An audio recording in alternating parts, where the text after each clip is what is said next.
first one that he pointed to, the Boletarian Palace, you automatically just have to go there at first, because all the other ones are sealed like this. So, around the Nexus, there are a few different areas that you should be able to mark for yourself as the game goes on. This area is where the mages and spellcasters will appear, and then on the other side is where the miracle casters and just kind of the devout, faithful, god-worshipping people are. And there's kind of this split between spell casting and miracle casting, and we'll get into that later, but for right now it isn't important. Anyways, you can read messages.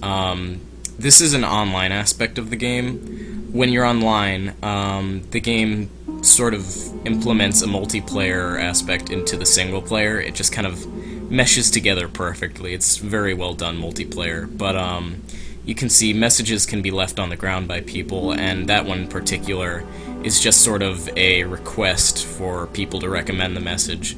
What this does when you recommend a message, like, let me see if I can do this.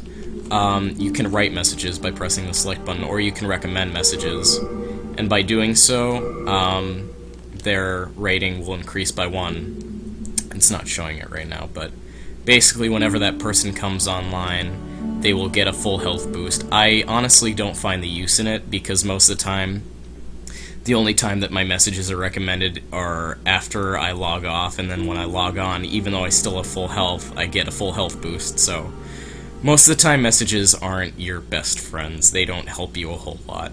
Then the other online aspect is bloodstains. Bloodstains show you these red, wispy, spirit-type people of other players about 10 seconds before their death. In that case, that guy was committing suicide, which is something some people do to make their character tendency reach pure black, which allows you to do certain things in the game. There's just crazy stuff with the tendencies. Like on the top left, you can see our character tendency is sort of halfway between light and dark. It starts out as neutral for all characters, and then on the top right, you can see the world tendency. And if we go into the menu screen, we can also see the world tendencies for each world. So, say the Boletarian Palace, it's looking pretty close to pure white, which means that we'll be able to do pure white events in that world. Just very crazy system with all this stuff. So anyways, You new here? You here for my services? talk to some of the NPCs. My name's Baldwin. Just an ordinary blacksmith. It's simple. Just bring me all the souls you can. In trade, I'll give you weapons, or forge ones you already have. With your souls, I can eke out a living. And with my weapons, you can go on living. Not a bad deal, huh? So this is Baldwin the blacksmith. He is a very useful character. He repairs your equipment when it gets degraded, and that can be very nice. Apparently I can fix my wooden shield for 0 souls. Thanks! But, yeah, basically Baldwin is one of the NPCs that you can buy items from. You can see here that souls serve as the currency in the land of Boletaria. The reason for this is because without souls, characters eventually go mad. This isn't something that's actually implemented, but it's a very interesting aspect of how these people have sort of become dependent on souls throughout their time as the place became more corrupted with demons, and souls became kind of this huge thing. But anyways, something we can do is upgrade weapons. I'm actually going to save the Shards of Sharpstone, but this is just the upgrading area where you can sort of see what you can do with all of your weapons. For instance, with the dagger, I could probably level it up twice with the Shards of Sharpstone. You also have to pay a nominal fee of a few souls, but usually it's such a small price in the long run that it doesn't matter too much. Anyways, we're not going to do any of that. But we will chat Baldwin up a little bit. Perhaps you've already heard, but there's another blacksmith at the entrance of Stonefang Mine. He's an eccentric old man, but he knows his trade well. He's the only sane one left in a town of soul-starved men. If you do meet him, yeah, well, forget it. That stubborn old ne'er-do-well will just ignore you. I have to say, I love the voice actor for Blacksmith Baldwin. He's just very snarky and sarcastic and I don't know, I really like his character. There aren't enough blacksmiths in this temple to handle all the work. Only certain ores can be used to forge weapons, but you'll just have to make do. And be thankful that I'm still of good health. But yeah, that's Blacksmith Baldwin. We're not gonna... Do come back alive. I need your business. We're not gonna do anything else with him. He will be very useful throughout the game, but right now we don't have a lot that we need to do with him. So let's go on ahead and talk to Stockpile Thomas, one of the coolest characters in the game. I'm Stockpile Thomas. When the Scourge came, I didn't know what hit me. When I came to, I found myself here, in the Nexus. My wife and daughter fell victim to the demons. But I would be worthless in battle. At the very least, I hope to lend my assistance to you brave slayers of demons. I would be happy to lighten your load and look after any excess baggage. So yes, Stockpile Thomas is a very, very useful character. You will learn to love this guy, primarily because he holds anything that you don't want to hold, and as you can see, we do have an item burden, as well as an equip burn, but those are two completely different things that I will explain when the time comes. But anyways, he basically keeps your personal inventory less cluttered, and he keeps all of the stuff that you've gathered on your journeys in one convenient place, so I'll just put away most of this stuff.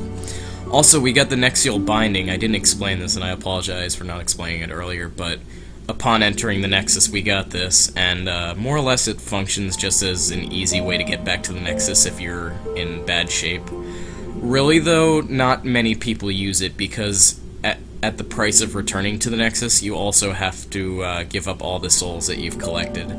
So in general, it's not really worth it to use this thing. It's better just to die, get your bloodstain back, and get all the souls back.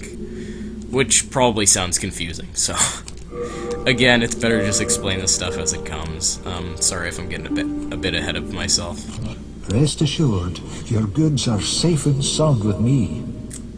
So that's... Best of luck to you. Me. So that's Stockpile Thomas. He's a really nice guy. He has a bit of a sad backstory, and in general, he's pretty fancy, I have to say. So let's talk to him a little bit. When the Scourge came, I abandoned my wife and daughter and fled like a madman. When I came to, I was in the Nexus. I haven't dared venture outside these walls since. I wish I could do more, but I am ignorant of the world beyond these walls.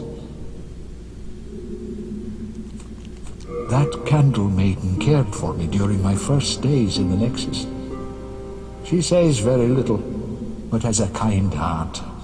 She's just the age my young daughter would have been. The poor, poor girl, trapped here with her eyes occluded by wax. If only something could be done to help her. Alright, I think that's all. If only some... Yeah, that's all he has to say. Best of luck to you. So yeah, Stockpile Thomas, Baldwin the Blacksmith, and this guy. He doesn't really have a name, he's just sort of a lost soul who's given up. He's just sitting here, being lazy. You came for demon souls? Or to save this land and be remembered as a hero? It's all the same. You're just another prisoner of the Nexus. We're welcome here, as long as we keep slashing at demons.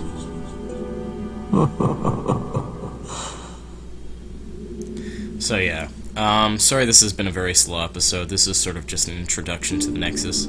It's a very big place, lots of stuff to explore, a few items to pick up. We'll probably be doing that throughout the game, but anyways, yeah. Next time, I suppose, the only thing we have left to do so far, I think we've done most of what we can do in here, so next time we're going to visit the Boletarian Palace, and we will begin our first real level of the game before things really start up. So I hope you've been enjoying this LP so far. I'll stop saying that after this episode, I keep repeating myself, but yeah, I do hope this ends up being a pretty good LP. It's a bit of a slow start, I have to admit, but the game does pick up. It has some very beautiful environments, some very tough bosses, and some crazy happenings. I'm going to show off as much as I can. I can't promise I'll be able to manipulate the world 10 seas to the extent that I'll be able to show off every single fancy thing in the game, but I'll show off as much as I know about the game, and I'll try and make this entertaining for all you guys. So, thanks for watching. I'll see you next time, and next time we will be in the Bolitarian Palace. So, goodbye.